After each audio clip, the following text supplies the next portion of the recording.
কোথায় তৃণমূল কংগ্রেস মিলেছে আমি জানি না ভাই, যা জানি না আমি তো আন্দাজে কথা বলতে পারবো না তোমাদের পেপারওয়ালাদের, তোমাদের মিডিয়াওয়ালাদের আলোচনার জন্যে।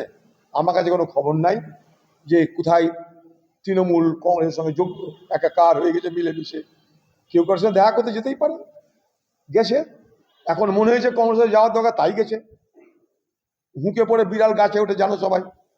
এখন হুঁকে পড়ে কংগ্রেসের কথা মনে পড়ছে, তো আমি কি করতে পারি? গেছে। ভারতবর্ষের কংগ্রেস দল, তার নেতা নেত্রী, তারা তো এখানকার নেতা নেত্রীর মধ্যে সংকীর্ণ মনের নয়। তার আলোচনা সকলের সঙ্গে করে, তাই করেছে।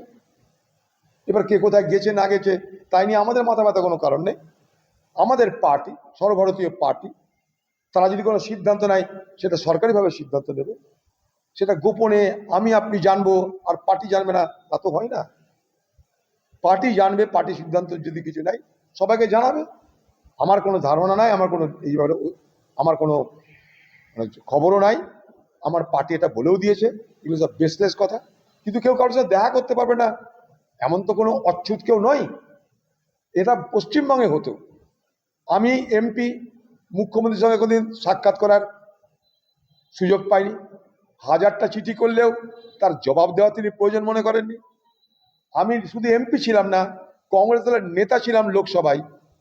ভারতবর্ষের দিল্লিতে, সেখানটায় রাজপথে 26শে জানুয়ারি কুচকাওয়াজ দেখার জন্য সামনের সারিতে আমার চেয়ার নির্দিষ্ট ছিল, নাম লেখা ছিল।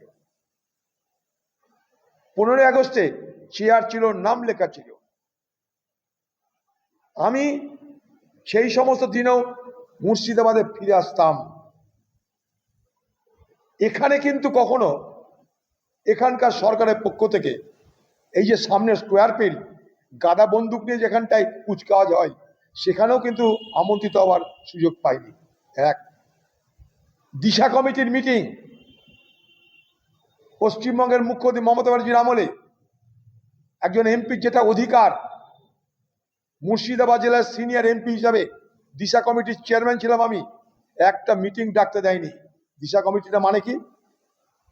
কেন্দ্রে যে সমস্ত টাকা আসে রাজ্যে, সেই টাকাগুলো বা কেন্দ্রে যে সমস্ত প্রকল্প আছে রাজ্যে, সেই প্রকল্পগুলো ঠিক মতো রূপায়িত হচ্ছে কিনা তা দেখার জন্য একটা কমিটি। এই কমিটির সেক্রেটারি হচ্ছে মুর্শিদাবাদ জেলার এবং অন্যান্য জেলার নিজ নিজ জেলা অনুযায়ী সেখানকার ডিস্ট্রিক্ট ম্যাজিস্ট্রেট।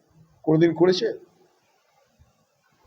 তাই মমতা ব্যানার্জি অভদ্র মানে ভারতবর্ষের বাকি সব নেতা নেত্রী অভদ্র হবে, এমন ধারণা হচ্ছে কেন আপনাদের?